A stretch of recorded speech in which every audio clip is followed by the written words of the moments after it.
नमस्कार, स्वागत है आपको और आपके साथ मैं हूं स्मिता रशाल। निजाम नए घमासान तय। जी हां, आरसीपी सिंह को जेडीयू की कमान सौंप दी गई है। अध्यक्ष पद संभालने के साथ ही आरसीपी सिंह ने तल्ख तेवर दिखाने भी शुरू कर दिए हैं। उन्होंने साफ कर दिया है कि किसी को भी छुरा घोंपने का मौका नहीं देंगे। आरसीपी सिंह ने कहा है कि हम प्रचार में कमजोर हैं, हमारे नेता पर अगर कोई उंगली उठाएगा तो हम बर्दाश्त नहीं करेंगे। तो उधर अरुणाचल प्रकरण पर जेडीयू नेता केसी त्यागी ने कहा कि ये गठबंधन की राजनीति के लिए ठीक नहीं है। त्यागी ने तो यहां तक कह दिया कि बीजेपी से हमारी बातचीत मीडिया के जरिए हो रही है। दरअसल अरुणाचल प्रदेश में जेडीयू के 6 विधायक पार्टी छोड़कर बीजेपी में शामिल हो गए। इसके बाद से ही बिहार की राजनीति में घमासान मचा हुआ है। आपको बता दें कि केसी त्यागी ने अटल धर्म की याद दिलाते हुए कहा है कि जो हो रहा है वो ठीक नहीं है, क्योंकि इसको लेकर आप समझ सकते हैं, कहा पहले से ही जा रहा था कि अंदर खाने जो बातचीत है, अंदर खाने जो रिश्ते हैं वो तनावपूर्ण हो सकते हैं। और अब तो केसी त्यागी ये कह रहे हैं कि हमारी और बीजेपी की बातचीत तो मीडिया के जरिए होती है। मतलब यहां तक अगर पहुंच चुका है मामला तो फिर मामला गंभीर है। और इसका साफ तौर पर संकेत भी आरसीपी सिंह ने कमान संभालते ही दे दिया कि अगर पीठ में कोई छुरा भोंकेगा तो हम बर्दाश्त नहीं करेंगे। पार्टी हर एक मामले पर अब खुलकर मुखर होकर बोलेगी। इसके संकेत भी कल कार्यकारिणी और राष्ट्रीय परिषद की बैठक में कम से कम दे दिए गए थे। चाहे वो किसान का मुद्दा हो, चाहे वो बंगाल चुनाव लड़ने का मामला हो, इन तमाम मामलों में अब पार्टी का अपना अलग स्टैंड होगा। गठबंधन का जो धर्म था वो बीजेपी ने नहीं निभाया अरुणाचल प्रदेश में, तो अब जेडीयू भी बिहार में इसको लेकर सोचने को मजबूर हो गई है। क्योंकि आग तो लगी अरुणाचल प्रदेश में, लेकिन ये आग ऐसी थी कि उसकी लपटें बिहार तक पहुंची। और अब उसी लपटों के बाद जो तेवर है वो कम से कम नए निजाम के दिखने लगे हैं। बिहार जैसा गठबंधन और अटल बिहारी वाजपेयी के नेतृत्व के जमाने जैसा गठबंधन समय की मांग है। और जो घटनाक्रम हुआ है अरुणाचल का, उससे जनता दल आहत है। आरसीपी का स्टेटमेंट और केसी त्यागी का स्टेटमेंट दोनों यही बयान कर रहा है। मैंने अरुणाचल प्रदेश में जिस ढंग से उन लोगों ने किया, या ये नया खुलासा किया केसी त्यागी ने कि हम लोगों के बीच में मीडिया के जरिए बातचीत होती है, तो ऐसे कोई गठबंधन चलता है क्या? आरसीपी सिंह ने नीतीश कुमार से बात को समझ गए हैं कि भारतीय जनता पार्टी ने उनके पीठ में एक बड़ा खंजर घोंपा है। नीतीश कुमार जी जब जब अपमानित होते हैं अपने साथियों से या जनता से, तो एक नया निर्णय लेते हैं। तो आप आने वाले दिनों में देखेंगे कि बिहार में एक नया विकल्प होगा और किसी कारण बहुत जल्द एक नया सीएम बिहार को मिलेगा। आगे देखेंगे कि बहुत स्मूथली सारी पार्टियों के बीच काम चलेंगे। अब सरकार को नीतीश कुमार जी चलाएंगे और संगठन को आरसीपी जी चलाएंगे। ये मीडिया के माध्यम से नहीं होगा। अब उनके पास भी समय है, हमारे नेताओं के पास भी समय रहेगा। अब वो सारी चीज कहीं कोई कमियां रही होगी तो वो खत्म होंगी, दूर होंगी और आगे बेहतर आपको मिलेगा।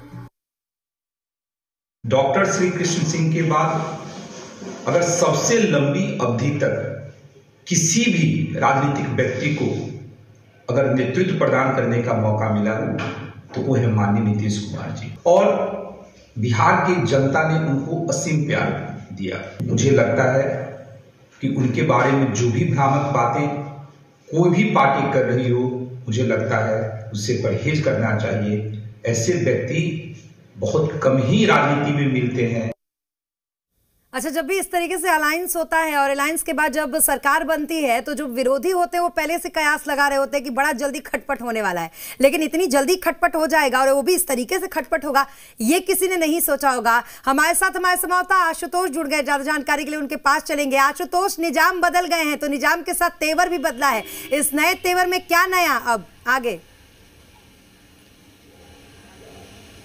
देखिए, स्वाभाविक तौर पर और एक बात स्पष्ट है कि जब भी आप किसी के सामने झुकते हैं तो लगातार झुकना पड़ता है। और ये परिस्थितियां जेडीयू के सामने लगातार कंटिन्यू बनी आ रही थी, तो ऐसे में जेडीयू को एक स्टैंड लेना था और ये स्टैंड आरसीपी सिंह के जरिए सामने आया है। दूसरी बड़ी बात यह है कि नीतीश कुमार कभी भी फ्रंट फुट पर बैटिंग नहीं करते हैं। आपने देखा होगा कि नीतीश कुमार को कभी भी किसी पर खुलकर हमला करते हुए या फिर सीधा बयान देते हुए आपने नहीं देखा होगा। और लेकिन एक वाकया था जब नीतीश कुमार ने सीधा बयान दिया था, नरेंद्र मोदी के खिलाफ बोला था 2013 में उसका खामियाजा भी जेडीयू को भुगतना पड़ा और काफ़ी परेशानियों में जेडीयू रही।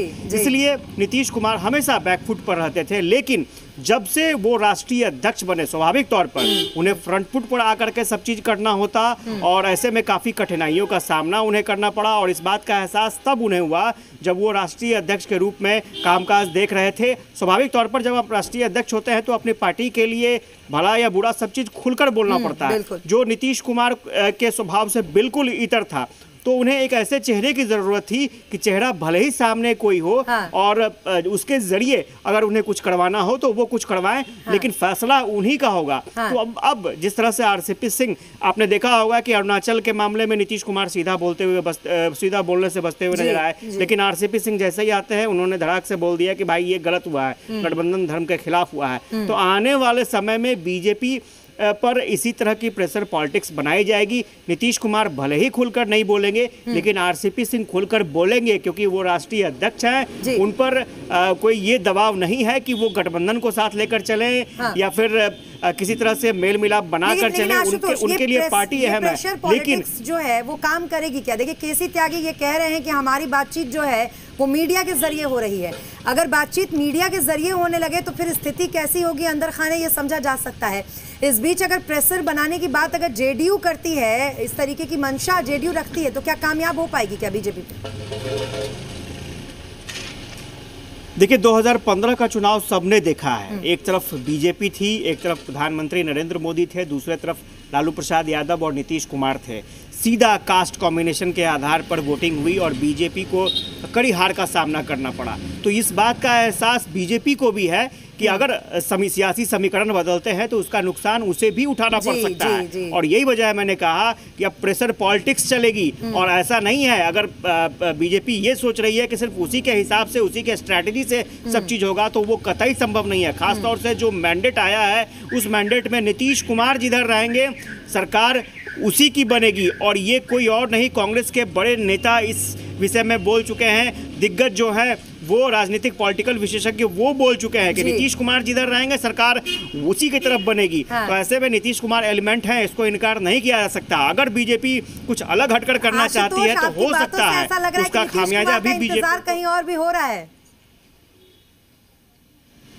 देखिए, स्वाभाविक तौर पर शिवानंद तिवारी ने खुलकर कहा ना, शिवानंद तिवारी पार्टी के आरजेडी के राष्ट्रीय अध्यक्ष हैं, राष्ट्रीय उपाध्यक्ष हैं, उन्होंने खुलकर कहा है कि अगर नीतीश कुमार हिम्मत दिखाते हैं, अरुणाचल प्रदेश की जो घटना हुई, हिम्मत दिखाते हैं, साहस दिखाते हैं, तो आरजेडी उस फैसले का स्वागत करेगी। तो स्वाभाविक तौर पर, लेकिन वहां पर परेशानी ये है कि आरजेडी के साथ जब नीतीश जाएंगे तो उन्हें तेजस्वी को स्वीकार करना पड़ेगा सीएम के रूप में। अभी बहुत सारी स्ट्रैटेजी है और जिस पर रणनीति है, जिस पर अभी सब लोग सहमत नहीं हैं और इसी तरह की से गाड़ी चलेगी। लेकिन हाँ, इतना जरूर है कि जेडीयू ये चाहती है कि बीजेपी किसी भी स्तर पर उसकी ताकत को नजरअंदाज न करे और यही ताकत जो है आरसीपी सिंह दिखाते रहेंगे। जी बिल्कुल बिल्कुल, और इसीलिए उनको पूरी तरीके से पार्टी की कमान दे दी गई है। जैसा कि आपने पहले ही बता दिया कि चेहरा उनका है, लेकिन पीछे मंतव्य किसका है ये भी साफ तौर पर दिख रहा है। बहुत शुक्रिया तमाम जानकारी के लिए और हमसे बातचीत करने के लिए आशुतोष आपका।